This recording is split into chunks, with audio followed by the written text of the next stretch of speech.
guys? I'm your girl, Chrissy B, for NinaDeuce.com, and I am sitting here with this super crazy dynamic duo. If y'all don't know who they are, y'all totally out the loop. Completely out the loop. A couple. Can I call y'all a couple? Nah, don't do that. Hell no. Nah, don't do that. A couple. Dynamic duo. Dynamic duo. I'll take that. I heard somebody call y'all Batman and Robin. I'm a solo act. Hell no. Yeah, I'm individual. He just came along for the ride. I be carrying his weight. HomeGrown's Real 92.3, Chuck Dizzle and Head. What up? Hollywood Head. North Hollywood Head. North Hollywood Head. You gotta specify. Hello, I'm DJ Head and I represent the West Coast. But he moved to North Hollywood, so you know. Man, but the whole changed. Get into it. I wanted to bring y'all together. I mean, Absolutely. First of all, thank you for coming. I appreciate y'all taking out of y'all busy schedules and y'all's time to come and sit with me and chat with me. Absolutely. But I felt like it was important. First of all, I haven't seen you guys do interviews together yet. Okay. Not like this. No, I mean we don't really do. Like this. Yeah, we don't really do too much. We're so used to interviewing other people. It's just like we don't really have the time to make it happen. Right. So, thank you. Appreciate it. But I mean, I wanted to kind of dig deep. I wanted to get real nosy with you guys. I mean, for a lot of people that don't know, obviously y'all are from people know y'all from Carson. But I wanted to kind of go and take it back to the soil of kind of where it started. How did you guys even meet? Where did the friendship start? One of my homies, rest in peace to homie Smarts. I was doing my thing, my show at Cerritos College. I started out doing radio broadcasting, and he was doing his thing at Long Beach State. And my shit was way more popping than his. So the homie was you like, would say that. Yeah. Right. So the homie was like, hey, y'all should like meet up. Y'all kind of do the same shit. And that's kind of like how we got introduced. He was doing like hosting. Like I knew him from like hosting different clubs. And I was stuff like that. I was doing parties. He was doing parties. How old were you guys? This was like 10, 11 years like ago. 22. Yeah, 21, 22. Years ago? Yeah. No, not years ago. No. 2000. Yeah. Okay, got it. I was like 21, 22. Got it. So that's kind of how you guys. So where did the homegrown radio thing come into effect? When you guys decide to start that? Well, see, he's talking about my shit wasn't popping, but homegrown radio started at Long Beach State. So It did. The homie Smarts, rest in peace, Okay. he was like, "Yo, you guys do kind of the same stuff. Y'all should just link up because we don't have any forces that's out here that's really pushing the line like that." So he would bring artists over to my show, and at the time he went from hosting and kind of still doing some stuff with Glasses Malone and kind of he was all over the place. You were kind of already connected. All over the place, right? So I did my show at Long Beach State, and he ended up coming with Glasses one day, and from there we just linked up and just kind of moved along. Like after Long Beach State, that kind of the transition from there, I took Homegrown to the house, right. And I'm like, yo, look, you starting to DJ. I fuck with the hosting, but I need somebody to kind of do the music. I don't want to do the music again because at that time I was doing everything at one time. So you're not a DJ? I know how to DJ, but that's not my thing. Can you rap? No. I used to, but no. Can you rap? I don't rap. I had to ask. Yeah, no, I don't. Everybody do everything though. Right, I have to ask. Okay. Nah, But no, what's funny is that you said that Homegrown, like that name started from a production company that I had. It was literally in my mom's crib. I was making beats at the time. My shit was weak as fuck. I'm sure. And sorry, but I just can't imagine. Like that. No, like, weak ass beats. The whole marketing campaign for me, I was like, well, it's Homegrown production, so I might as well do Homegrown radio. Kind of kept going at that point, and you know when we started doing Homegrown radio out of the apartment in Inglewood after I moved, he came through. I'm like, yo, you do the music, I host, I like this format, and never left. We just kept rocking each other ever since. So you more so the host, he brought the DJ, and so who was the connect? Because y'all early started interviewing a lot of dope artists. Well, both of us. I mean, both of us. He was doing his thing with. I mean, just being in that club scene and hosting, he had connections with just different people. Everybody was. I just knew everybody. I don't know, like from the streets and from being with rappers and being in clubs and shit like that. Plus, we all came up together, us and the TDE people and Ty, and we all kind of came up together. And even a generation after that, like with YG and Mustard and them, like we all kind of knew each other because there was no DJs out here on the forefront of shit, kind of like cultivating that new wave of talent. Exactly. So we just took it upon ourselves to do it out of his bedroom, and Problem and all, like everybody that was emerging again at that time, we just knew everybody because we had to stick together. And more importantly, like we prided ourselves by having that platform. Like at that time, radio was dry. But so when it was in your apartment, did you guys still house those? Because you guys have a lot of shows under HomeGrown. Right. You know what I mean? Did you guys still have all those shows under HomeGrown at the time, or that came a little later? That came later. The HomeGrown, us expanding from a radio show to a network came years later. Okay. But at that point, we were so it was more like obviously intimate, just you two and then the guest. Exactly. Right. It was us, and then we had Bliss. Bliss. And I know Bliss has been rocking with y'all for a minute. Yeah, for sure. So it was just us doing it out of his apartment, and we would have the artists come through, and they would people. It's crazy when you think about the amount of people who do what they do now at what level they do it. Who's been in his apartment, right? And like couch, right? On that couch, you know, and it's just crazy, like to see the old footage of us standing there. Like I'm standing. That's why I used to be irritated a lot. Like if you look at a lot of my old footage, I used to always be standing up. There wasn't nowhere to sit down. Like we got to wrap this shit up because I'm standing up for 3 hours. Y'all got me fucked up. Right. But yeah, I mean, to answer your question, he had a lot of relationships with different people. I used to work in a couple of radio stations prior to doing HomeGrown, so I had connections just meeting people in the streets. Absolutely. And that just it cultivated those relationships. We just kind of just merged as a super team at that point and just kept going. They were like, it would be a point where people were like, oh shit, you know Chuck, or oh you know, hey, oh y'all know each other. Oh shit, well it makes sense. Like, and people would love that organic flow with the interviews and coming in. It was not even an interview. It was just like just homies talking. You know what I mean? And my wife would be cooking in the kitchen, and it'd just be a whole. It was a whole experience when people came to HomeGrown, especially the apartment. So moving forward, years later, obviously you said so. Now you guys are in Inglewood. You guys have the station in Inglewood. You're housing 5 or 6 different shows. So at what point did that transition? So why expand it to a radio station? Well, I mean, what had happened was you got to think like all these different talented artists were coming through. We can't get every single person. The whole platform at the point was to expose new artists. From that point, it was like, well, not only new artists, but other DJs. Like there are other people that kind of have the same mentality as us. They can't get hired at, you know, this radio station or that radio station, or, you know, they're different radio personalities that wanted to get their shine on. And that either I worked with in the past at different radio stations, or we came across with working at different spots, and they were on the same wave as us, but just didn't have no platform. So we expanded to just have different shows to kind of expose different talents as well. It's kind of safe to say I think you guys have pretty much been the motivation force behind really starting like indie hip hop, really kind of being that voice for indie music. Fun fact: back in 2013, I applied for a job at HomeGrown. Get the fuck out of here. Word. So guess what? We're 4 years later, and I emailed y'all 5 times. Get the fuck out of here. Who you email? 5 times. She probably sent the info. HomeGrown, whatever the shit is. I probably still searching shit. I swear to God. Response back or no? No. Info is probably. I wanted to intern. I wanted to just do whatever it was. I just wanted to do whatever. I wanted to just be a part of HomeGrown. Let me tell you what. In 2013. Okay, I don't remember yesterday. So 2013. Chrissy with an H. No, so exactly. I can tell you my email address at the time. It was kbz20@yahoo.com. That's what it is. Don't fucking email me with no KBZ. You know Yahoo account and shit. Hey, Yahoo. Don't discriminate. Y'all scandalous.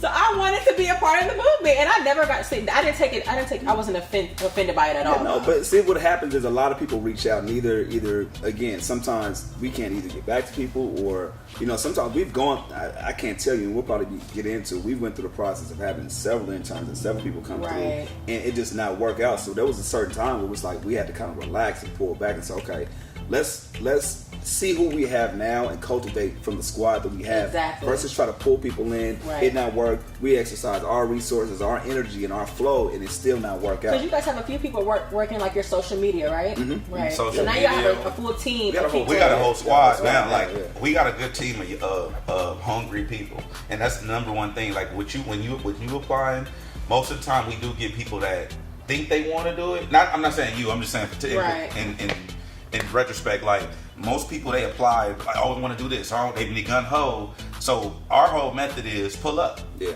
Like we don't do hirings and firings and vetting. Just can they still pull up now? I mean, at this point, it's a little little different. It's still the same concept of pull up, but I mean, obviously, there's a permission to pull up. Like if people are there, you know what I'm saying? Like.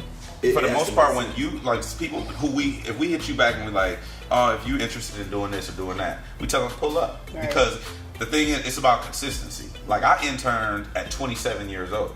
You know what I'm saying? And I was driving I was driving 40 minutes every day at 5 a.m. That was your dedication. Just to intern, just so I could be not getting paid, not getting paid, your just gas, so I could your be, mileage, just so I could be in the room right. to see and learn and whatnot. And I did that for 6 months. Right. You know what I mean? So it's like if you can't pull up once a week, I did that Monday through Friday. If you can't pull up once a week, you know what I mean? And that's what it is for us. So it's more or less, we just want to see that effort. Because if I'm going to give you the effort of hitting you back, giving you mentorship, giving you ideas, cultivating whatever it is that you want to do, pull up once a week. I don't think that, I mean, you know, I don't think that's too much to ask. And to your credit, too, like, I think it all worked out in for the best, right? We didn't respond. But you still said that, you know what, no matter what, I'm going to still do what I need to do and make it happen. Right. And look at you now. You got your own thing going on. And I think a lot of people don't understand that. It's cool. Sometimes they hold that my weak-ass dance. Your weak-ass dance. Weak-ass dance. They hold that bitter Popping feeling. out here, you know what I'm saying? Just a female just trying to do her thing. Some people hold those bitter feelings like, right, oh, absolutely. well, so-and-so didn't reach out to me. And low-key, but I kept following you guys. Yeah. I was very intrigued about what you guys were doing. I studied the game, continued to study the game, and just continued to keep watching, you know what I mean? And perfecting my craft personally, you know what I mean? That's where we get our shit from, too. Right. Because the radio stations, the industry, we'll say. The industry wouldn't necessarily let us in. Right. So we just built our own shit. Exactly. So that's kind of the whole mantra. So how were you guys able to merge into Real 92.3? That's big. Yeah. So how were you guys able to, I mean, to me it is. No, I agree with you. You laughing and shit, like that's big. Let me give you some context. I mean, you guys, something y'all started out of y'all house or your home. You know what I mean? Now you're on a whole bigger platform. You're on mainstream radio. Right. Well, from my background, like I worked for 100.3 back in the day. Talk about internships. I was the one that walked my resume up to the beat at the time, to Power 106, and Power they hit me back. The beat did. Fast forward, I got an internship. Moved my way up. It changed from 92.3 to 100.3 at the time where I was working. Okay. But it was still the same ownership, same people or whatever. So for me, you gotta understand, you from LA, so you know, like 92.3 the beat, that was my inspiration in terms of doing radio. I used to listen to the House Party. I used to listen to Theo. I used to listen to Julio G. And what's funny is that with Power, I used to listen to Big Boy, Avenue. Like those were our inspirations at the time. So for me, wanting to do radio, those are the two people that I looked at, or the two stations. Walked my resume into both stations. Didn't get a response from Power, got a response from the beat. Worked my way out as an intern on air. Got on air, the station folded 3 years later, and stopped working there. Ended up working for K-Day for some time. That situation didn't work out, so built HomeGrown. In the process of building HomeGrown, I'll give you some context to kind of show you where it's going. When Real 92.3 came about, I was already cool. I'd already been on radio a few times. I was great with building HomeGrown. You know, the process of that, I was gung-ho about that. He, on the other hand, had did some stuff with K-Day as far as mixing, and he, you know, shout to the homie DJ Deuce. He used to let him come up to the station back when he used to work at the beat. So he had an introduction to radio, but he never worked for the corporate structure. Right. I'd already been through it. I was like, whatever, like I was indifferent to the whole process. So when Real 92.3 came, I was like, yo, this is dope, because a new state, there hasn't been an urban station in Los Angeles since the beat went off air. You know what I'm saying? People don't know Power 106 is a rhythmic station. It's you know, it's not hip hop like that. But shouts out to them, whatever. So when Real 92.3 came, he's like, yo, there's no way that I'm not gonna be a part of this station. I'm like, yo, do your thing, dog. Like, handle your business. I'm cool. As long as we can still build HomeGrown, and it's not gonna get in the way of that, cool, handle your business. So I'll let him take over on how he got in and make that work. Because it don't make sense. Like, it's no way you gonna put a hip hop station in LA and I'm not on it. That don't even make sense. Right. Like, that's how I felt. So I told everybody. I told him, them, everybody around us. It was like, because Chuck was like you said, he was kind of like whatever about it. He was kind of cool. He did a air check and all that. But me, it was like, man, fuck all that. I'm pulling up. I'm calling somebody. I'm not. Y'all not finna put another hip hop station in LA that I'm not gonna be on. Absolutely. Fuck that. So that was my whole mentality. So I made a couple calls and did what I had to do. And shout to the homie Fuzz. Fuzzy hit me up and was like, hey, you know, later, this what you talking about? I'm like, yeah, there's no way this could happen. And then shit started happening back to back, where it started seeming like nothing was gonna happen. Big Boy ended up being on the air. Then I start seeing other personalities on the air. So I'm like, oh, it's a wrap. They already got everybody that they need. Right. So I'm out. So Fuzzy hit me like a little later on and was like, hey, shout out to Fuzz Fantab. Fuzz hit me. He was like, "Hey, the program director, he want to meet you." So I'm like, he's like, are you gonna be in town? Because at this time I'm moving around a lot. Right. He's like, you gonna be in town? I'll be in town whenever the fuck you need me to be. Absolutely, for that call. Whenever the fuck you want me to be in town, I'll be in town. Absolutely. So I went up there and met with him, and honestly, to keep it all the way real, I haven't talked about this on camera, but I don't know what you gonna say. About the hiring process. I didn't really do any like. It wasn't really no like. Here goes my air check. This is what I sound like. This is my resume. It wasn't really none of that. I went in there, had a conversation with Doc and Ayo and Fuzzy, and it was straight up a 15-minute conversation. It's like, this is what I'm about. This is what I represent. And they was like, well, we know this about you. It was me. Fuck it, it was me and Charisma. We were the 2 most highly recommended DJs in the city. Charisma had already been on the radio 6 years. Right. 6 years. I'd never been on the radio. So he said, you and Charisma name are the 2 names that everybody say we need to be here. So if we'd love to have you part of the team if you want to be down. Super dope. And he just slid me some paperwork, and I was like, Let's make this happen. let's do it. So that's kind of how that whole shit happened. Then once I'm in and I'm doing my thing or whatever, he's still on the sideline, but he was still like, yo, go do your shit. Like, go do this, do that. And so later on down the line, I started working with Big Boy in the morning and whatnot. And I started like mentioning Chuck's name, like letting him hear his stuff, like listen to his air check. And he was like, yo, we need this person. Big Boy was the first person to say, Chuck Dizzle sounds like LA. So he was like, he put in a good word and whatnot, and then me and him kind of collaborated on making sure that Chuck had a legit chance. And then once they gave him a chance, he killed it. Right. Because I like how they get in. I like how they do it because it's a sink or swim. They throw you in the water and it is what it is. You know what I'm saying? Like the way it is they hired me, and I was on that weekend. Chuck got hired like on a Wednesday. He got hired Wednesday. I wasn't even hired. I got an interview on a Wednesday. Got hired, like you said, about 15 minutes later, and trained that day and was on air on Friday. On Friday. Yeah. So it's like, do you sink or swim? Go, yeah. Just go. So how was that though? Did you make a lot of mistakes? Yeah, of course you're gonna make mistakes. Hella bloopers. You're gonna make mistakes, but because you guys can't cuss on the radio, right? No, obviously not. Hell no. But thank God for the dump button. Salute to the dump button. You know what I'm saying? This is red button. We can hit if we fuck up. Yeah. So how much training did you guys have to do in like self-awareness and really check yourself from where y'all coming from to really now y'all on the radio? We've been training for this our whole life. Right. This so all the shit that we've been doing, we were preparing for this moment this whole time. So it's like all you do is give us the opportunity, and we're gonna do us. Of course, we're not gonna be, super cookie cut. But if the talent is there, it can be groomed. I think that's their whole thing. That's their whole but the thing is, like, Chuck is a little more safe than I am. Right. So he'll, Chuck is good. I think I just learned that like 45 minutes ago. What? You a mess. You a hot ass mess. You ain't shit, basically. You ain't shit, right? But yeah, so you cool, nah, for real, but you a mess. I'm a little much. Rough around the edges. I'm a little rough around the edges, but that's just where I come from. But I think that's the dynamic. What people love about us, they're like, "You friends with him?" Like they always say that. Like, how you deal with that? Your friend, how you guys friend? Because I'm super safe. He's super on the edge. But I think that's what makes our dynamic dope. It's like, you got the yin and the yang. You gotta have that balance. You know what I mean? It's not too far to the left. See, Chuck is nice. He's really good guy. This is a really good guy. Like, I would on some real shit. I hope so. No, I'm saying, like, Chuck is the dude that you want with your sister. You know what I'm saying? Right. Oh, like, okay. Like, Chuck is the guy that used to bring home the mom. No, Chuck is the guy that you want to date your sister. Right. I'm a little different. You know what I'm saying? She kind of be fucked up a little bit. So, from 59 to Broadway. You don't introduce that motherfucker. Well, no, you can introduce me, but I'm gonna be honest with you. Like, me and your daughter should be crazy. God. You know what I'm saying? Like, your mom, I don't know where she learned that one move from. That shit's crazy. I hope not. At this point, do you guys feel like you guys made it?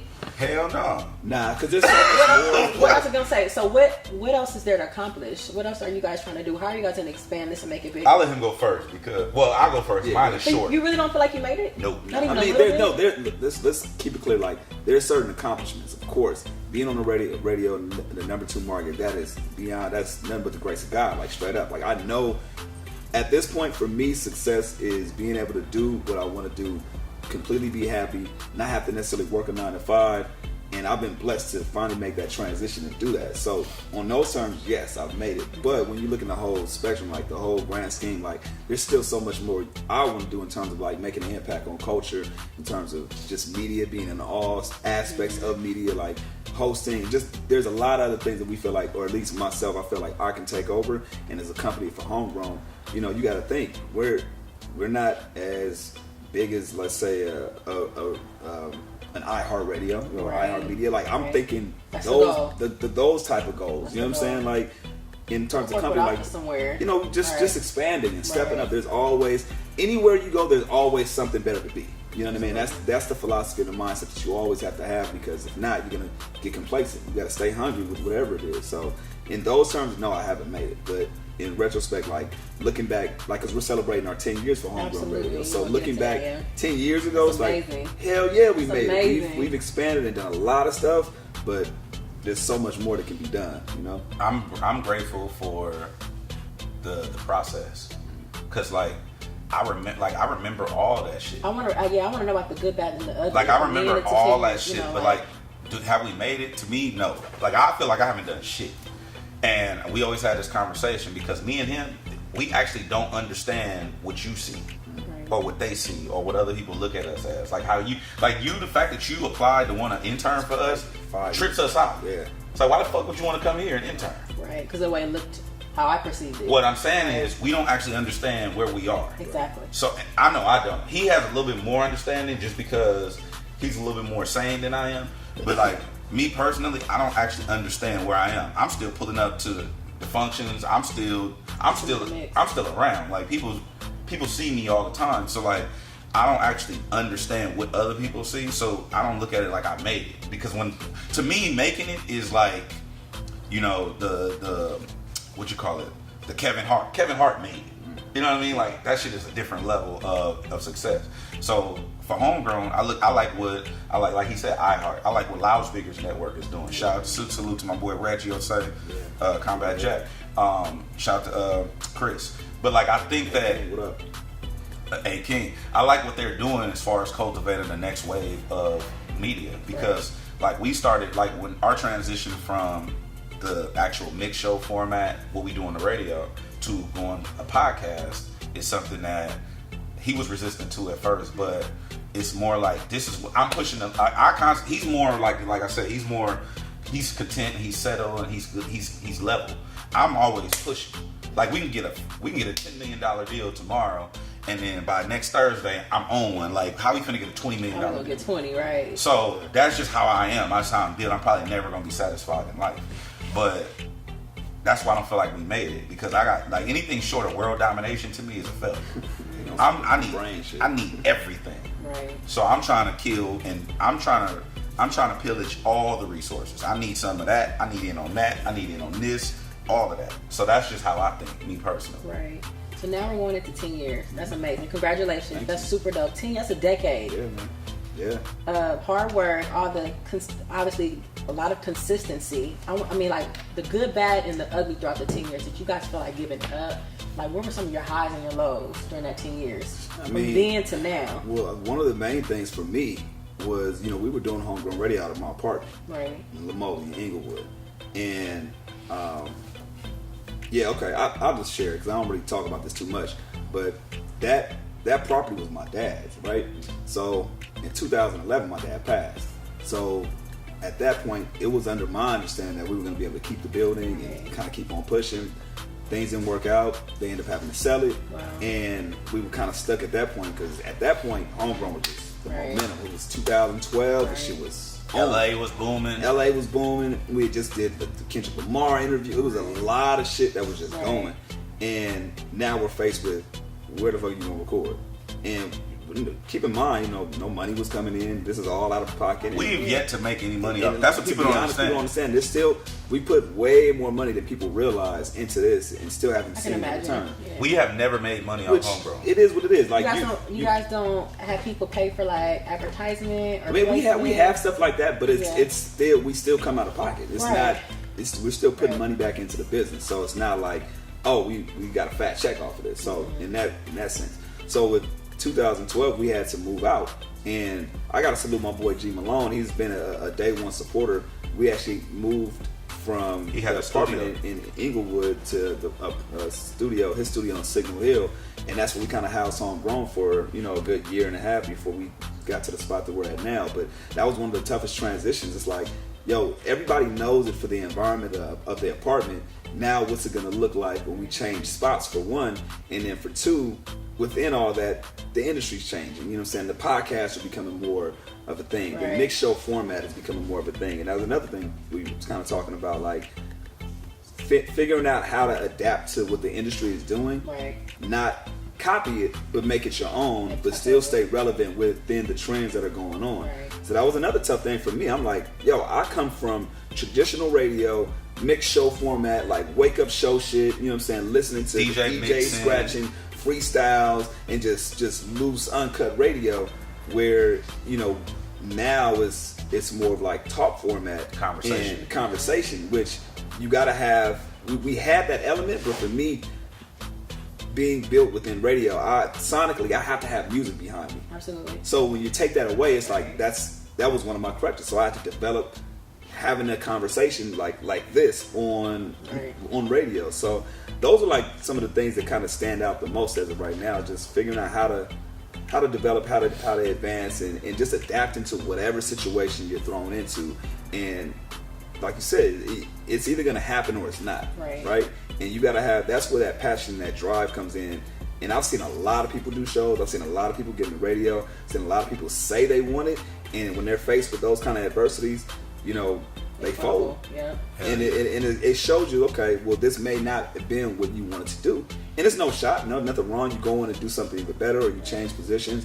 But for us, it's like being 10 years later, it's like, okay, we're meant to still be here. We're meant to do this. A lot of motherfuckers that came and gone. A lot of motherfuckers that came and went. A lot. Different shows that we've had on the network, gone and haven't. I think it just shows you what you made of. Because I'm going to do, like, everybody, well, pretty much everybody who know me know that about me. Like, I'm going to go no matter what. Right. You know what I'm saying? He could walk away tomorrow and he know I'm going to keep going. Exactly. And likewise. Just what it is. Like, that's just how I'm built. I love that. Yeah. I want to see how good y'all know each other. Y'all go back pretty far. Yeah. So, all right. So, Chuck, I got a question for you. At what age did Head lose his virginity and to who? I'm trying to think. He told a story. I can't remember to who, but I remember it was like out of high school, like 19, 20 or something like that. 18, about to be 19. Yeah. So I couldn't take you. It was this girl named Shantae. You got the call? Like he called you? Like, Shantae. No. It was Jackson. Shantae Jackson from Cerritos. Oh God. What up, Shantae? The radio at Cerritos. You done took that down. No. Congratulations. No, she tricked me out of the penis. What you mean? Okay. Because she told me she wanted to play PlayStation. And listen, let me tell you something. I wasn't into girls like that. All I did was skateboard and play video games. Right. That's all I did until I was 19 years old. And I didn't care about I never dated. I didn't do none of that shit. So when Shantae was like, hey, I want to play PlayStation, because I had to do Battle Arena Toshinden. So nigga. Just let you know. We gotta next. Okay, so yeah. Anyway, she told me she wanted to play PlayStation. She played your PlayStation. Okay, keep going. Oh my God. Okay, so Head, what's the biggest mistake Chuck has made on air that we don't know about? He said shit on the radio. That's one of the 7. You get like write-ups or like what happened? That's one of the 7 words. Now we dumped. He said. See, but the thing is, shout to the dump button. How do you dump if you on live? If you on air? It's a delay. So anyway, he said shit, and he froze, and I'm like, because like trying to press the button. Let me clarify. Like you said, let me clarify. We still do HomeGrown radio on Thursday nights, right? At our facility. Then on Fridays we go and do Real 92.3. So I'm in the mindset of HomeGrown, right? You know, the podcast shit. So we have different nuances on how we talk. Like, so there's certain things I can pick up on his words, he can pick up on mine. So I'm like, yeah, all right, yeah. So HomeGrown radio, and I think I said .net too. I was like, yeah, HomeGrown radio.net. So we got this, man. What else we got coming up here? And he was like, this. What's going on? What else, Chuck? And I'm like, shit. And there's a camera, so I'm looking at him. Because he can't hear me. I mean, we're not in the same room. Yeah. We're not in the same room. There's a video screen. So he said shit, and he looked at me and froze. I'm like, dumb. Hit the button, stupid ass. Hit the fucking button. So then, if you listening to the radio, you just heard, what about you, Chuck? Real 92.3. That transition was so quick. That shit was fucked up. Oh my God. That definitely was the biggest mistake. Yeah. For sure. All right, Chuck. So what song does Head absolutely hate, like really fucking hates that he plays? On the radio, especially. Tell me on the radio that song that he Future hates. Weekend Low Life. I hate You that hate fucking Low Life? I hate that fucking song. Anything that has like a tempo like that, we call it murky music. I call it murky music. I coined murky that. music, you don't It's fuck with slow. It don't have no energy. You really don't like it just that? make me want to Wow. die. That's a surprise. It's just like, I hate that shit. Because it's like, fuck, I'm a DJ. I came up. You gotta play that. I'll play that shit all day. I came up in the house parties and the clubs and shit is popping. And you, fuck all that. I don't want to hear this, so I hate that shit. Right. All right. Well, Head, has Chuck ever been in trouble with the law? Yeah. How long was he in jail for? I don't know. I think he was in jail one night. Yeah. Yeah. Well, you got pulled over? He got a motherfucker. Go ahead. He got a motherfucking DUI. Chuck was driving under the influence. And it's still in your record. No, it's actually off now. 7 years. Okay. Be good. Damn, Be straight. DUI. I'm done. He got a DUI, but I do want to point out that the homie is sober. Boom. What, a year and some change? A year and some change. A year and some change. No drink. Done. I'm done. And you don't drink either, huh? I don't drink. I don't smoke. He I don't been eat. about that sober. I've been about this life. Goofy. I'm So sorry. you just naturally turned. I'm just like, can you imagine? What if I really was like, I know, I Hey, can't. no, I can't. Yeah, you know mine. what? Got You you be got on sponsors and 10. shit. Never mind. No, I don't drink. I don't smoke, and I don't eat pork. Okay. My glucose levels and shit. All right. Hey, your shit is fucked up when we went to the doctor. Yeah, my shit's fucked up. They said you're overweight and you. My bad. No, the doctor told me to increase physical activity. Anyway, Nigga, here we you go. call me fat? Anyway, Chuck, what's the biggest lie? What's the biggest lie Head told somebody? Like you know, and you know you say, I know this nigga lying. Tell me. Nah, I'm trying to. You gotta spill the beans. Nah, I'm really trying to think because he's as transparent as they come. Like honestly, and I'm really trying to think. He doesn't. I don't want to say he doesn't lie. I'm sure he's told some fucking white lies or some shit. But anytime that I've said he tell people about their music. He tell people he don't fuck with their music. He tell girls what it is up front whenever he's trying to date somebody. Like it's to the point where I'm like, why'd you say that? They Too honest. It's too honest. way Like, too honest. I'm not trying to bullshit or trying to front. I'm trying to think of a time like he might hold back in the sense of it. He'll probably not say something versus say something and lie. Yeah. Or no, you know what I'll say? Like usually it's in the personal shit. Like with the women, they'll ask me a question. I'll just say I'm not gonna answer that question. Yeah, I send him that a lot of times. Like I'll I'm not just gonna answer tell it, you but that. You're not gonna want to hear it, and he'll go into this whole explanation. Of why I'll he don't explain wanna it to hear you, but I'm telling you, I'm not gonna answer your question. So I wish I could give you something better. I really don't. I'm really Yeah. transparent. I'll tell him motherfucker what I it mean, I is. can appreciate that. I mean, seriously, a lot of people don't know how to handle it, but That's why I say don't ask me shit if you don't want to know the answer. right. Well, I super appreciate you guys. Of course, like man. West for real, Coast. This is really big. Like West Coast, all that homegrown, real 92. Y'all really putting on for the city, like for real, and I really appreciate everything that you got. You guys inspire me. Yeah, Like seriously, y'all really inspire me to continue to do what I do. And I applied 5 years ago, and y'all didn't even respond and shit. Look but at you. Now you got making your me own damn little pop platform. Look at it. you. Now you need a deuce in it. You know what I'm Right, saying? Nina it all the way. But before I let y'all get out of here, can you guys drop a gem? I want you guys to drop a gem for anybody that's really aspiring to do what you guys do and that really wants to follow in Chuck and Head's footsteps. Drop a gem. It's possible. I always tell people, like, no matter what, I don't give a fuck who tells you what. Like, I wasn't supposed to be on air when I got, when I worked for The Beat. They told me I had to move to a different market. I had to move to a smaller market and move up. You're not going to be on air in Los Angeles. And I did it within 2 years. I did it twice three times actually, within 2 years, like, very quick. It's possible. Whatever you keep your mind on, you can make that shit happen. And if it doesn't, there's a different variation. It's probably better for you that you can't see immediately. So just stay on the path, stay focused, keep grinding, and don't give up. My thing is, it's similar to it's possible, but I just want people to know that you don't have to become a victim of your circumstances. So like you can transcend anything that you want to transcend. For me personally, and I always post about this because I know that there's people like me who follow me. Like me and my mom was homeless. I used to live in a car. Right. You know what I'm saying? Like to get to where you know what I'm saying? We've been on welfare. I've been on welfare more in my life than not. Right. You know what I'm saying? So like any of that shit, all that stuff, like I remember all of that stuff, and I think that most people don't understand that you don't have to be that forever. Like you don't have to live like that. You don't have to be like that. You can cut anybody. You don't. Family is who you want in your life. Who you choose to be your family. Just because y'all's blood, y'all got the same blood, don't mean that y'all family. You can cut off anybody. You can get rid of anybody. Anybody bringing you negative energy. Anybody not fucking with what you trying to do. Anybody not trying to progress. Cut that shit off. Treat everything like the diabetes, just like it plagues our people. If you got a bad motherfucking foot, cut that bitch off and keep it pushing. Absolutely. West Coast. Absolutely. Yeah. Thank you again, y'all. Appreciate high five. Absolutely. That's Appreciate y'all. I'm not high fiving you. Man, see?